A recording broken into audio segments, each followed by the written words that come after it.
You're listening to a podcast on the Audio Boom Network. This is A Mindful Life with me, Dave Thomas. Thank you for downloading this edition of the programme. I do hope you enjoy it. My name's Karen Davies and I am 57 years of age. I'm a former Detective Constable of Lancashire Constabulary, hence how you and I know each other. We're speaking to you from Cray, a small village about 5 miles from Sennybridge in mid Wales, Powys, which is home for me at this moment in time.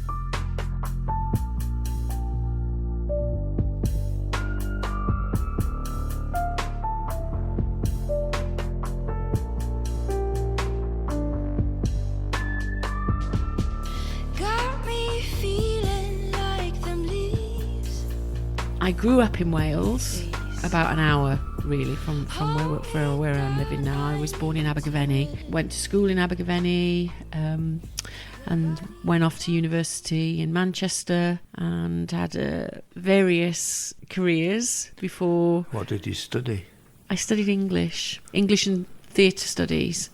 But English was the main sort of thrust of my degree. I guess I was of that generation. I was one of the first in my family to go to university because we were working class Welsh. So it was a big thing. And I guess I don't feel that I had much of an option around whether I was going or not. I was going because my parents were so excited about it and going. I think I wanted to take a year out.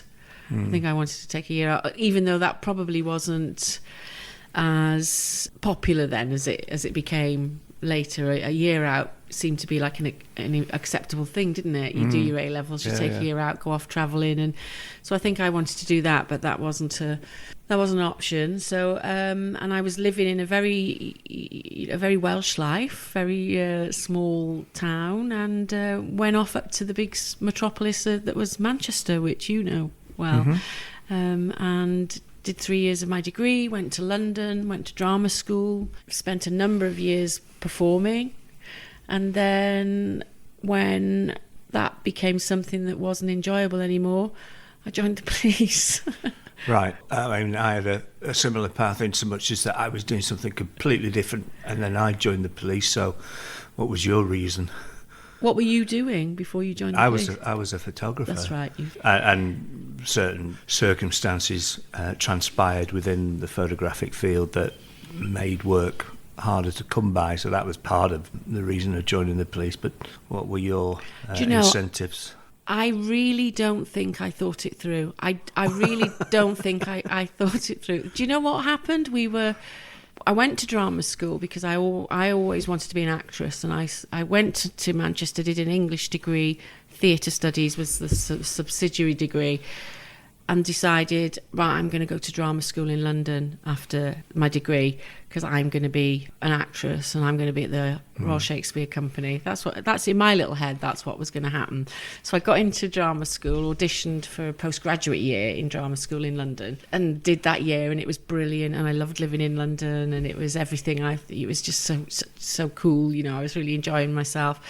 But then obviously that year came to an end when you were a student, and then you've got to start making a living in a let's face it, in a profession that's very hard to be noticed in, and I had to get my equity card.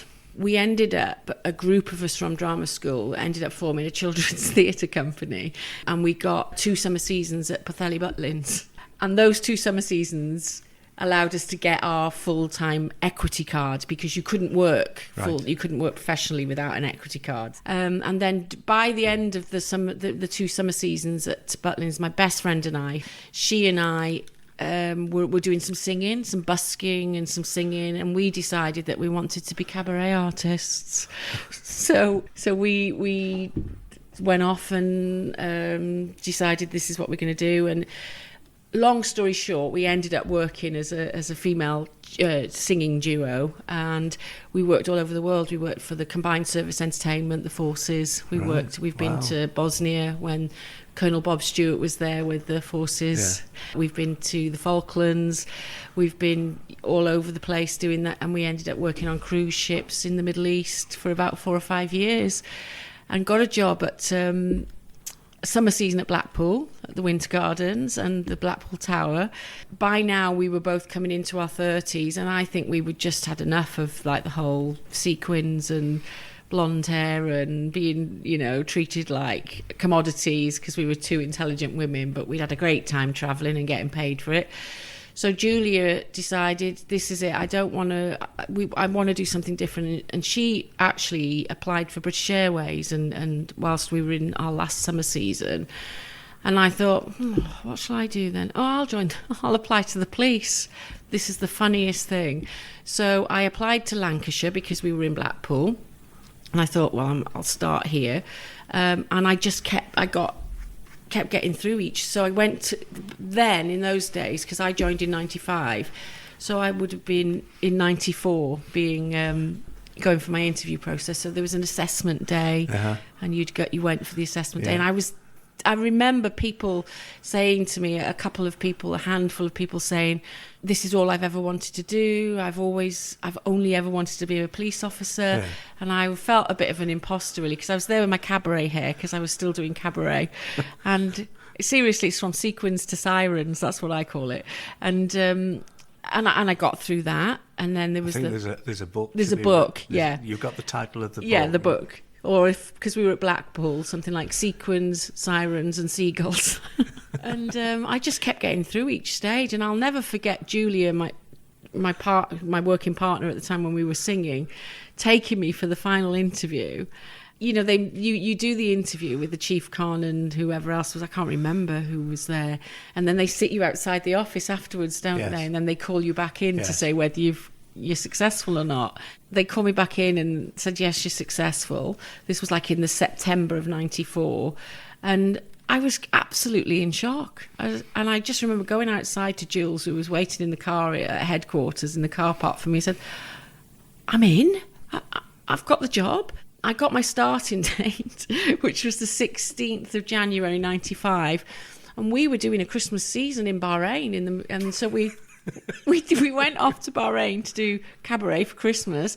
I flew back from there with Jules on the 11th, 12th, 13th of January and joined the cops on the 16th. So that was a very long rambling answer to your question, but in answer to your question, there was no forethought. It was just a plucked out of the air idea.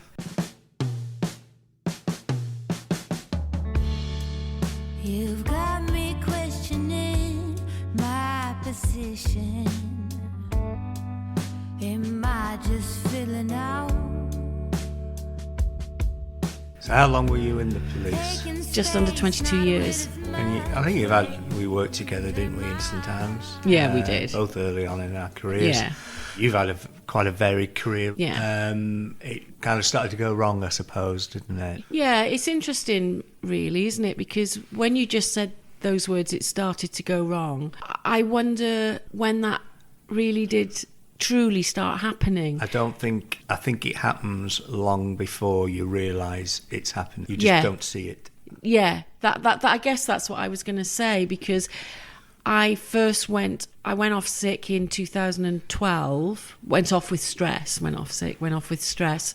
but only for a few months, and that was the first time I'd ever been off with stress. And you know yourself, it's a big thing to go off with stress, isn't it, in the police force? There's a lot of stigma. Yeah. Even today, there's still stigma about. There is, you think? About going off with. Yeah. Yeah, I mean, going off with an injury on duty, you were assaulted or you were apprehending a suspect, then you're held in high regard, I think, aren't you? Yeah. But if you go off with stress, it's almost, I don't know, I still feel this. I think people think that it's a sign of weakness. Yeah.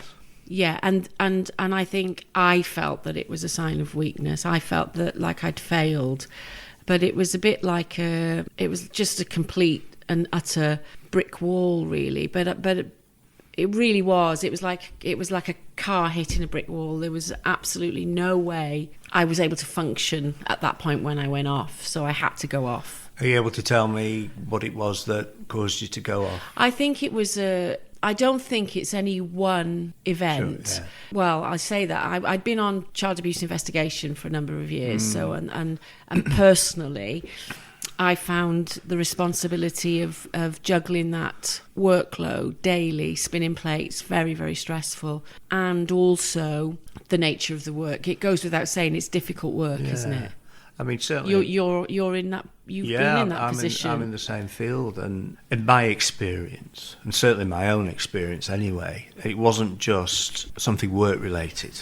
There was other things as well in my life. Some personal, some historical, and they kind of all came together. Yeah. And I think for a lot of people that's probably how it starts or how it happens. Yeah. There are people, aren't there, that will go to a singular event that is that traumatic that it affects them. But for me, certainly, and it sounds like you as well, it was just that drip, and it was just slowly building up until basically you're full, aren't you? You can't. I think be saturated. So. I mean, I do remember I was also a family liaison officer. I moved from child protection to CID. You know, I asked for a move eventually because it was just getting a bit too much. So I eventually was moved on to CID, but I was also a family liaison officer. And I think what really did was the straw that broke the camel's back. We dealt with 2 domestic related murders pretty much back to back as FLO, as family liaison officer, and they were, even by policing standards, they were quite brutal and they were difficult. And it was that they were the actual. I can remember. I could name those 2 events as the actual. This is it. I can't cope. This is really affecting me. But like you said, there'd been a drip effect up to that point, and undoubtedly, there is personal stuff, that really does affect you. But I do think that it's difficult when you're a police officer because you're so totally immersed in the day-to-day job. You are immersed in it, aren't you? You don't stop and look up.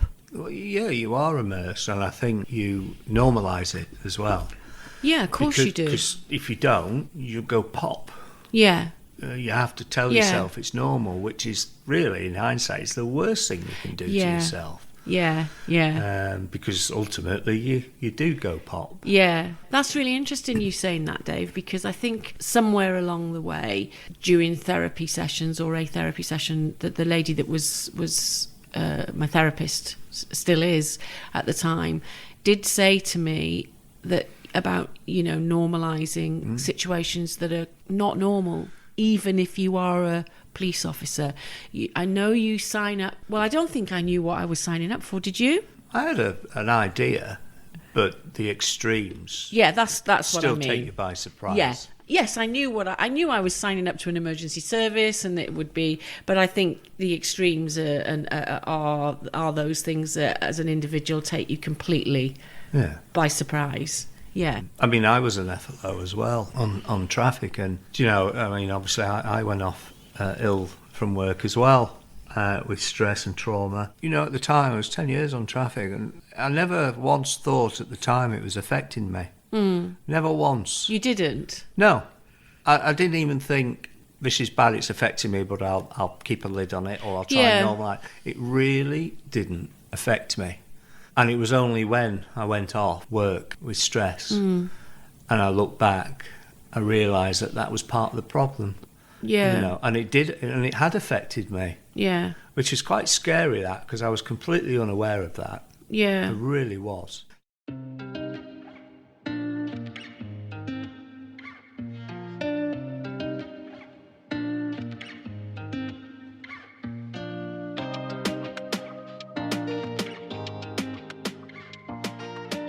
So, I mean, the other thing we talked about, didn't we, was just the nature of police work, is that and I think this is a trauma and stress in itself, irrelevant of whether you've been to some jobs that have caused you problems, is the fact that you never know what's coming next to you. And we talked about that, doing either with a phone call or through the radio. Yeah.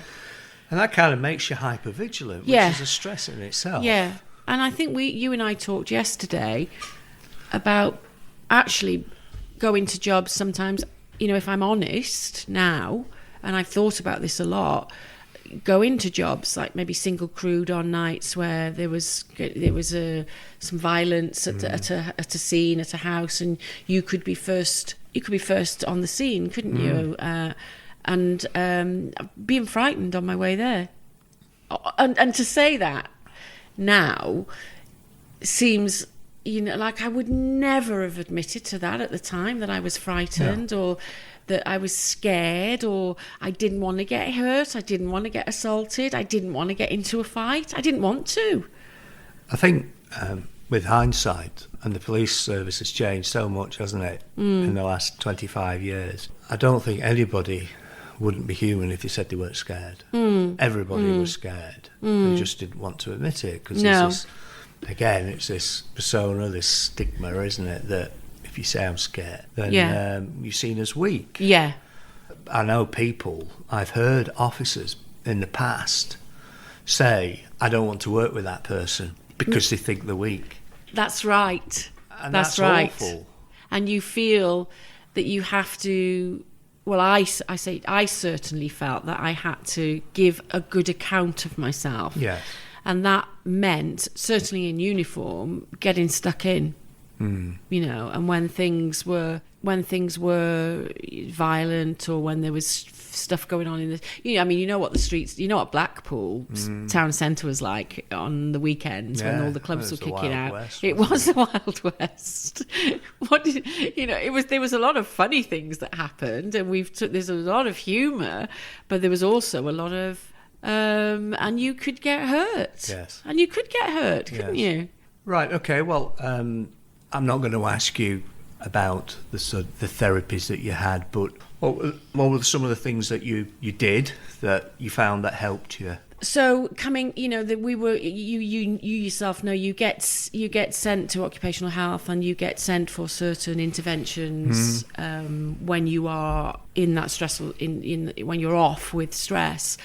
I have to say that for me, I found those interventions quite clinical at the time. For me, there was no guide. I appreciate I've got to do the talking, you can't do it for me, and you can't give me the answers, but you need a guide sometimes, and there was none of that. There was no guidance, and it was just sit there in silence sometimes, and it didn't work for me at all. Yeah. But then when I did have counselling the second time, when I did go off, and strangely enough, I actually said, I want a woman counsellor. Yeah. I don't know what it was, but I just couldn't talk to a bloke without issues about with my father or anything. Yeah. But and it worked. Yeah. And it was better, and it was bloody hard work. Yeah. It is. It really was draining, and I know you said you've come back from sessions and you've just fallen asleep for a couple of hours. Yeah. I was the same, and those first couple of sessions, and it's like you're trying to make sense of the blood inside your head, and then you slowly start to get a bit of clarity, don't you? Yeah. And then that's when it hurts, because you have to revisit the thing that hurt you. Yeah. And then you have to deal with it. Yeah. So that's the upsetting bit. Yeah. But you do feel better afterwards. Yeah, you do. And that is the thing with therapy. And you have to be honest as well, though. I think for me, there was the utter need to be honest and to have integrity around the therapy. Yes. The therapeutic relationship between me and my therapist. To be completely honest about what was going on, because I think you spend so many years masking things that are problematic for you.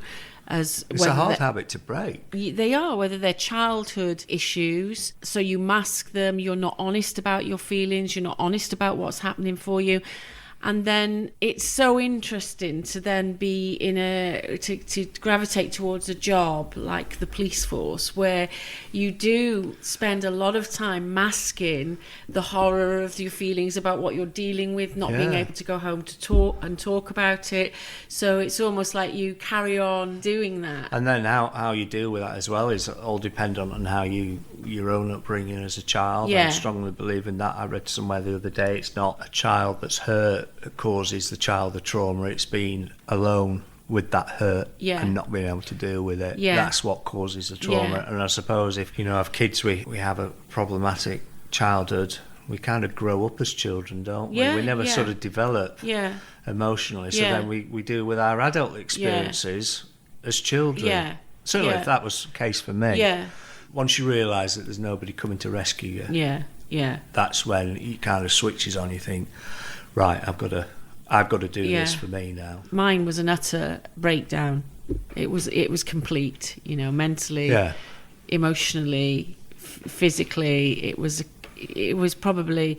I can quite honestly say I really don't want to go through anything like that again. No. And I probably won't, because I've got, things are in a different place, and I've got a lot more understanding about what happened. I've got a lot more understanding about and tools to sort of help me deal with, overwhelm and, when things get out of hand for me. But it was an utter hit in the brick wall. And it was such... I don't know. I don't have words to describe how it felt to this day. I don't think you can. I don't have words to describe what that was like. And that was, and where are we now? We're 2022. And I would say it's only possibly in the last 18 months that I've really started to heal and recover. And what do you put that down to? Well, I moved back to Wales. I've been back in Wales for just over 4 years now. So when I was ill health retired in 2015, it didn't seem tenable for me to stay, because my relationship had broken down. The home that I was living in, I'd moved out of. I wasn't in the job that I'd loved any longer, so I felt quite isolated. So I thought, I can't stay here. I don't know. I don't feel like I belong here. I don't know. Everything's changed, and I don't feel kind of safe here, I suppose. So I just gravitated back home to Wales, and because for no other reason than I just couldn't think of anywhere else to go. So I came back to Wales, to family. Lived a bit of nomadic lifestyle for a while, back and forth to Lancashire, going and visiting my dad in Malta. Wales was my base, but it wasn't my home. And then a couple of 3 years ago or so, I actually looked for somewhere to live, which is, I came here to Cray. I live in a small village. My friends own a farm. We're here now. I live right next door to them, and they had a little farm cottage for rent, and it was in the middle of nowhere, and I just thought, I'm going to go and live there and see how that goes. And it slowly it's developed into being one of the best moves I ever made. It's fair to say now, isn't it, that I kind of almost see them as family, don't Oh, you? they are. They've been brilliant. They've been absolutely amazing people. Kerry and Julie that own the farm here, and they've diversified into tourism, so they've got eco lodges, and so I help them out with, it's not taxing work, but I feel engaged. I feel like I need to do something, but I can't. My brain, because of the post-traumatic stress disorder, it really has been problematic for me with my memory retention, with my, easily overwhelmed, not being able to sort of listen to instructions and remember them. So it really has caused some physiological issues. Yeah, absolutely. Here's to the good days, here's to the sorrows. If this is a mistake, I know about tomorrow. I don't wanna fight no more, cause I don't feel the need no more, no. Just wanna make it stop. So you're now living on a farm and helping out with all the things that you do on a farm. And like a lot of us, I suppose, that have gone through this, you want to give something back. Maybe it's the public service side of us that made us join the cops in the first place. But I know you're looking to do some retreats in the near future. Well, Kerry and Julie, who have this wonderful accommodation here, are very sort of forward-thinking individuals, and I just think that we want to offer, especially since COVID has come along and mental health has become even more important. It's always been important, but it's at the forefront now, isn't it? Again, and I just think what we're looking at something that's called Encilio. Encilio is the Welsh word to retreat or withdraw. I think that it's tailoring packages, stays for public service sector, NHS, police, and anybody really that needs time to just press the pause button and stop and rewind. But for me, it's things around being out and walk. You and I have done an amazing walk today, haven't we? Yeah. That's why you're here, because you're walking, and we've been out in the Beacons today, and I feel that for me that was so therapeutic, being up there and walking and seeing those views. So and walking with a group of people that you've never met before. Never, no. And walked on routes that some of them you've never walked before. So, and that is the beauty of it, isn't it? And I want to get people. I know that when I went to police treatment centres, which were brilliant, I went to Octorada, and I'm not saying that they were brilliant. They were very good, and I got a lot from it. I really did. But this is something slightly different. I don't feel like I don't feel that there's a need to have people come and feel that they've got to open up and leave everything here, feel that they have to explain why they're feeling. I think that if you can just get people out, walking, wild swimming, building fire pits, experiencing the beauty of this natural environment, which is what I've done, in itself, it can have a massive somatic release so that your body and your mind... I suppose it's a bad analogy, but I'm thinking like a rescue dog. You don't just throw a lead round its neck and take it for a walk, do you?